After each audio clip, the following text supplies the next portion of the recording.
Your whole car sits on 4 patches of rubber smaller than 4 sheets of paper. And those grooves are not for looks.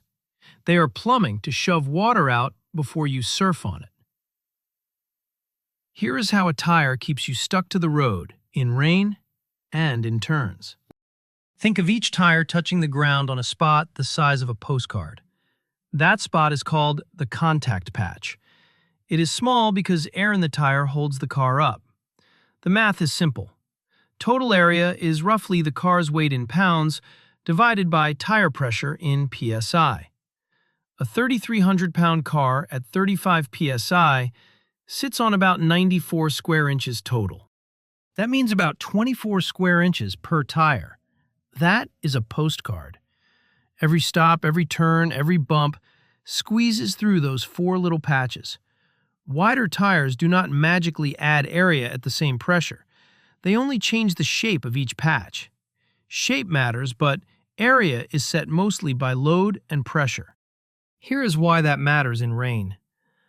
Rubber needs to touch stone, not water. A thin wedge of water under the front of the tire can lift the rubber. Then the tire rides up and you hydroplane. It feels like you are surfing. Steering and braking fade fast. So those grooves and channels are not there to grab the road on dry days. They are there to give water a way out. On dry pavement, tread blocks and grooves actually cut peak grip. That is why race slicks have no grooves at all when the track is dry. Now the dry grip story. Rubber is weird in a good way. It is viscoelastic. That means it squishes into tiny bumps and holes in the road, then snaps back. As it squishes and rebounds, it wastes a little energy as heat. That loss is called hysteresis. It is a big part of why rubber sticks. You can put numbers to it. On dry asphalt, the grip number is often around 0.8 to 1.1. On wet asphalt, it often drops to around 0.4 to 0.6. On ice, it can be down near 0.05 to 0.15. That number is also close to how many G's you can corner at. 1 G means the same pull as gravity. Zoom into the contact patch for a moment. Each tread block bends a few millimeters as it rolls in, shares load, and rolls out.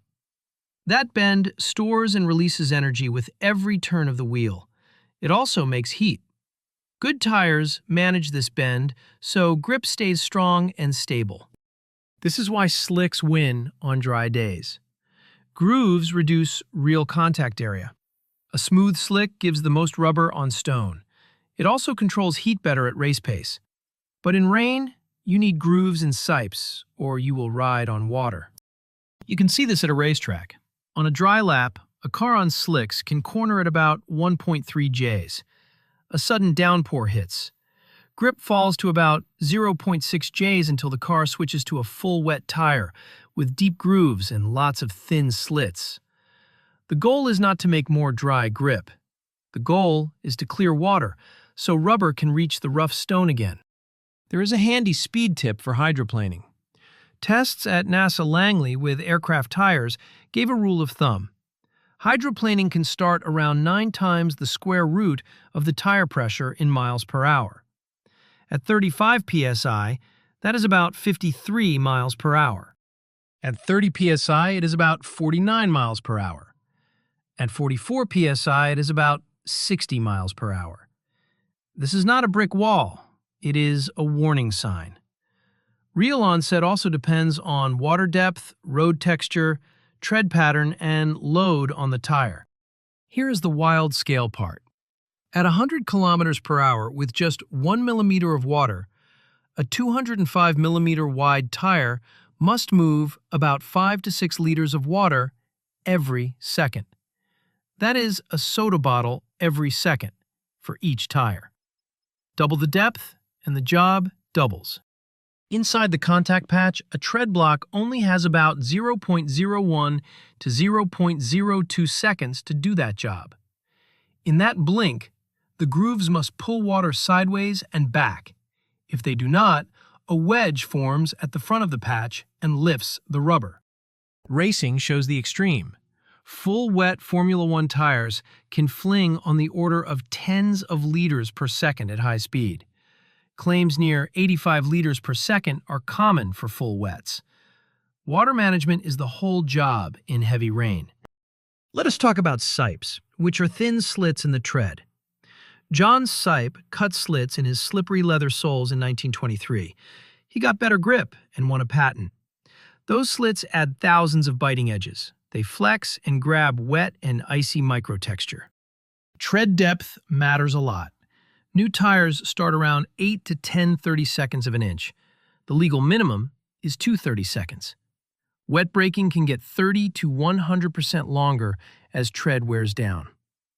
Wear bars show at 2 30-seconds. Many safety groups say replace around 3 to 4 millimeters if you care about rain performance. Inside the black ring, chemistry does heavy lifting. Carbon black has been common since the 1910s. It makes rubber strong and grippy. Since the 1990s, silica with special coupling agents has joined in. That mix helps balance wet grip, tread life, and fuel use. Tires also have a comfort zone for heat. Many summer tires feel best around 50 to 70 degrees Celsius in the tread. Below about 7 degrees Celsius, many summer compounds get stiff. Wet grip drops fast. Old tires can also get hard, even if they look new. Oxygen and sun slowly age rubber over years. Pressure is your main control at home. Area is roughly load divided by pressure. Raise pressure a bit, and the patch shrinks a bit. The hydroplaning onset speed also goes up a bit. Drop pressure, and the patch grows. The onset speed goes down. Patch shape also shifts with width and wheel angle. That changes steering feel and the paths water can take through grooves. Underinflation makes the tire squirm and run hot. That hurts handling and can damage the tire. Here is how grip is shared. The contact patch has a budget. You can spend it on braking or turning or a mix. People call it the friction circle. On a freeway ramp at 0.4 to 0.5 G, the front patches handle sideways grip and a bit of braking at the same time. Your anti-lock brakes and stability control do not make more grip. They act like a smart traffic cop. They keep the tire inside its budget so it can still roll and steer. They cannot change physics. They only manage those 4 postcards of rubber. Roads matter too. Coarse roads with tiny rough stones give rubber more to key into. Porous asphalt also adds paths for water to drain down. Both help wet grip. Smooth concrete and polished surfaces lose that microtexture. They can feel slick in the wet. Before we wrap, a quick nudge.